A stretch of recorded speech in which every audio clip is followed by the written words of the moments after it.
The system of air routes crisscrossing Alaska is unique. Between any 2 points in this state, there's almost sure to be just one company operating scheduled service. This network of monopolies is the result of deliberate government policy. The Civil Aeronautics Board is convinced that the high costs and low traffic on most air routes in Alaska mean that only one company has even a hope of making any money. One of the side effects of this policy, however, is that a great American pastime, complaining about air service, is vastly increased. So, in recent months, as Alaska Review traveled around the state in monopoly airplanes, we've heard a lot of complaints, especially in the bush, where people rely on air transportation as their sole link to the outside world. We decided to check into these reports, and we found that a lot of the complaints were just talk, but some were not. We also found that many of the problems people have with their air service are related directly to the phenomenal growth of Wien Air Alaska, from a small Bethel air taxi into a modern jet airline. You won't be seeing this commercial anymore. That's because this airplane doesn't serve the bush anymore. Wien Air Alaska has sold all of its Twin Otters and subcontracted with other smaller companies to handle the bush. It takes a good airline to serve large cities safely and efficiently. It takes a great one to serve small villages as well. The people and planes of Wien. 10 years ago, the Wien route map looked like this. The company flew to 167 places in Alaska. Today, the map looks like this. The airline now serves just 21 cities. The remaining points are served by subcontractors. Why? Ray Peterson, chairman of the board, Wien Air Alaska. It really started when it took specialized types of airplanes.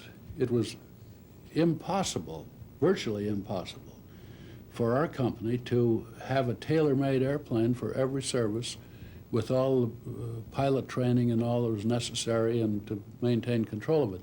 It was much better to put this in the hands of an operator who operated a specific piece of equipment which would do the specific job in his specific area. In the summer of 1977, Wien got rid of the last bush points it served directly when it subcontracted with Munns Northern Airlines to serve 11 villages in the Kotzebue area. Instead of Wien's one Twin Otter, Munns serves the villages with 6 Norman Britain Islanders. President Dick Gallagher of Munns Airlines says the key advantage of 6 small planes is the fact that he can serve the villages a lot more often than Wien could with just one big one. And they kept going to bigger and bigger airplanes, but they're still flying Monday and Friday. And I just felt that, to me, the ideal is a morning flight and an afternoon flight. And the only limiting factor is the traffic. It's so light at many places, you just can't do that. But that's the primary difference, is just a much, much higher frequency. But the Islander is a smaller airplane than Wien's Twin Otter. So, for handling bulky freight items, Munns owns a Dornair twin-engine cargo plane. The Dornair will carry the snow machines, the freezers, the desks, king-size beds, many of these things that lumber, plywood, things of this nature. And it handles it very well. And this is what it is. It's our truck. And, apparently the operation that Munns instituted with his Islanders turned out to be fairly responsive to what the public needed. This is Jake Johnson, a member of the Alaska Transportation Commission, which approved the Munns subcontract. You haven't received any complaints as of in the past 30 days against Munns? No, we haven't. Even before the Munns subcontract was approved, strong protests to it were filed by the Nana Regional Corporation and by the Maniluk Association, which represents the villages that are affected. Despite the apparent lack of complaints to state and federal agencies since the transfer, Alaska Review has discovered that unhappiness with Munns has not died down. In fact, in some cases, it has turned into outright fear of flying in Munns airplanes. Since Munns has taken over, I think we've gone from bad to worse. Munns just cannot carry what Wien's used to carry, and the services has fallen off as far as getting your freight. While on assignment in Ambler, we ran into Ray Gabriel, whose family owns the general store in Kivalina, Both villages are affected by the Munn subcontract. When there's no way to get plywood or aluminum roofing or anything that's you know, a little bit bigger than your ordinary box, you just can't get it up. You got to find another way of getting it up, or just do without. In a lot of cases, that's the truth, because it's too expensive to do it on your own. Bob Schaefer is the Kotzebue representative of the Maniluk Association. We had many instances last year when the rains came in the late fall up here, that some of the runways tend to get kind of muddy and soggy. And some of our larger villages, like Norvik and Selwick, for instance, didn't see any services for over a week, any air services for over a week. And these are villages with a 600 population.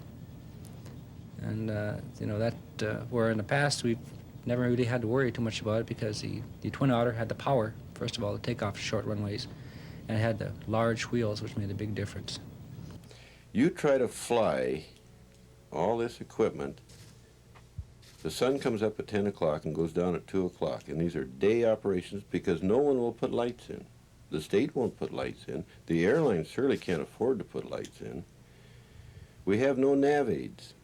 Now the FAA, the federal government, puts nav aids in all over the United States and its possessions, and probably in half the foreign countries in the world, but they won't put nav aids for the bush. On November 24th, a Munns Islander with a pilot and one passenger on board disappeared between Point Hope and Kotzebue. It was never found. In this case, as I understand, the pilot was a young man that just started flying commercially this past summer. And whether you constitute that as experience or not is up to you. You're satisfied with the pilot qualifications for Munns Northern Air? Oh, absolutely. The FAA is satisfied with it. They're highly qualified pilots, and he's an excellent operator. I should say so. And you think the Islander is a good, rugged, reliable aircraft for service up there? It's used all over the world. It's a very, very fine airplane. They use it all over Alaska, and it's an economical airplane. On December 30th, 1977, a Munns Airlines Islander nose wheel collapsed on landing at Brevik. The wheel was bent back so far that it damaged part of the fuselage. The pilot was unhurt. The Federal Aviation Administration was unaware of this incident until we reported it to them. Asked the school district just a short time ago about the service that they're using. And in the past, they used the Twin Otter. They used Wien because they'd fly out extra sections and get the food out. Now they took a load of meat out to Wien just a month ago, and the meat is still sitting there, and the people in the villages, the schools are still screaming for their meat. The freight plane they use up here is a Dornier, twin jobber. This is the Dornier. The passengers are on their way to Shugnak. I like Wien's Twin Otters. What about this Dornier here, this airplane? This one here? Gee, I think I don't like it. Why not? Well, I never ride backwards yet. What if you're sitting backwards, facing the rear of the plane, and touching your knees almost is a wall of boxes and cargo jammed in the back of the plane all the way above your head? Well, first of all, I get ill when I ride backwards, and so I would have to complain about that. But secondly, if I think that's an unreasonable situation for a customer, an airline passenger, to have to endure. Bob Chapman is the chief pilot for Munns Northern. What's the record of this airplane? I hear it breaks down a lot. Well, any aircraft has its problems. Whether it breaks down any more than others, not so. It takes more maintenance than some single engine or our Islander airplanes, but its availability is right up there with anything else. On December 26, 1977, Bob Chapman was piloting the Dornier when it ran off the end of the runway at Noatak. The plane's left gear collapsed and the left prop was damaged. Bob, alone in the plane, escaped injury. Dick Steinman is the Alaska Field Office Chief of the Civil Aeronautics Board. What is Wien's responsibility right now for areas in the bush served by subcontractors? As far as the board's concerned, Wien is the sole responsible entity for the certificated points that their certificate of public convenience and necessity state. This, of course, is another problem you have with these fellows out operating on their own. Anything can happen. How do you control them, see? If the public or people out in the bush become real concerned about the service they're getting from any airline, what do they have to do to get things changed through the CAB? There's two ways of going at it. You can approach the board from an investigation from an enforcement standpoint if certain regulations are being broken by the carrier or the operator. The other way is to petition the board for an inadequacy of service investigation. But then the onus is on the public, the ones who are petitioning the board, to prove that it's inadequate. And this can only consume a lot of time, but it can also get costly. And I'm not aware where it's ever been done successfully. Alaska Review has received serious complaints about other Wien subcontractors, both past and present, who operate out of the Bethel area. A lack of adequate hangar facilities here has reportedly resulted in poorly maintained, unsafe airplanes. But in this case, some residents have done something about it. They formed their own air charter service. Saying they can provide safer, more dependable service, 6 village corporations have pooled their resources and formed a company called Village Aviation. Their Bethel Air taxi operation will be supplemented by a support base in Anchorage. Company officials told us established air carriers are fighting them tooth and nail, but that despite delays, Village Aviation will soon be operating. Another consequence of more efficient operations by Wien Air Alaska was its decision at the end of 1976 to shut down its maintenance hangar in Fairbanks, which had been repairing airplanes from Kotzebue, Bethel, and the pipeline. At one time, Wien was the largest private employer in Fairbanks. When the pipeline closed down, the service along the pipeline wasn't there anymore. There was no way of keeping another base open, a maintenance base, when you didn't have anything to fix. And we were running into a cost squeeze as a result of the close down of the pipeline, as all of Fairbanks is feeling. This is just one of those technological disasters that happen in a case like this. This is Howard Killen. For 25 years, he was a mechanic for Wien, first in Bettles and then in Fairbanks. When Wien shut down the repair shop where he worked, he was told that he'd have to move to Anchorage to keep his job. Killen, who had just spent 5 years building a house, chose to stay in Fairbanks. I've never liked the attitude of the Anchorage people. Ever since I've been up here, they seem to want to grab everything from all the rest of the state, and to heck with the rest of the state, just have everything in Anchorage. Fairbanks and Anchorage are feuding all the time. Every country, every part of the United States seems to have these two cities, these tale of two cities problems. Minneapolis, St. Paul, Dallas, Fort Worth, Calgary, Edmonton. And the rivalry is something terrible. And heaven help any businessman that ever gets in the bite of the line of a community feud such as that one. And I'm afraid that poor old Wiener Schnitzel here is right up to its ears in this fratricidal situation. And I mean, it's hurting us. It's hurting the community of Fairbanks. But the emotions on these things are unbelievable.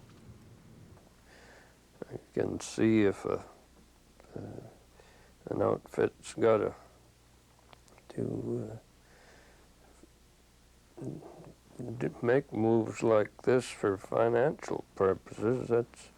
That's one thing, but it looks to me like they're more out to say, hey, the people that made us, the villages, we don't need them anymore. We just want to serve the jet set now. And that kind of leaves a bitter taste in my mouth. Ray Peterson's next move? He's applied for a route from Anchorage to Seattle. The 3 carriers already on that run say they can easily serve it without Wien, But Peterson, who has applied for a no-frills fare, is convinced that he'll create new business. He also says that a Seattle route, which is cheap to operate, will help him keep his costs down inside Alaska. When the people of Alaska does not support Wien and getting into Seattle and getting some long hauls, they're cutting their own throats with a dull knife. People have got the mistaken idea that they can keep this airline bottled up in Alaska and still have any chance for being caught in escalating costs. And this is a high-cost area. And I can just tell you, when the Airline Pilots Association and the Teamsters are running your operation or representing your people, it takes some doing to keep it economical. You've got to get your economy someplace else. Much of what we've seen in this report could be described as growing pains. Perhaps President Dick Gallagher of MUN's Northern Airways put it best. As Wien gets bigger and bigger, he says, it leaves a vacuum underneath it, which the smaller companies like his rush to fill. In time, Gallagher hopes, his company will be operating independently on its own, without a subcontract from Wien and with subsidies from the federal government and hopefully better airplanes. In the meantime, Gallagher says, there are bound to be problems.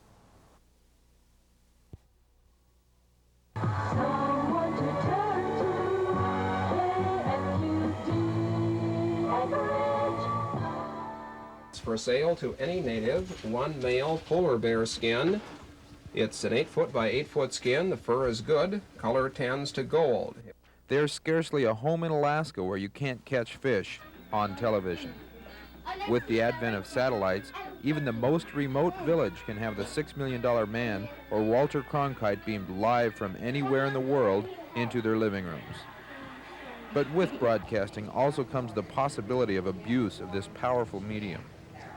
Some Alaskans accuse commercial broadcasters with not performing in the public interest.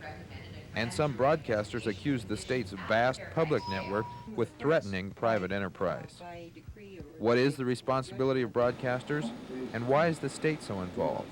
A closer look when Alaska Review continues.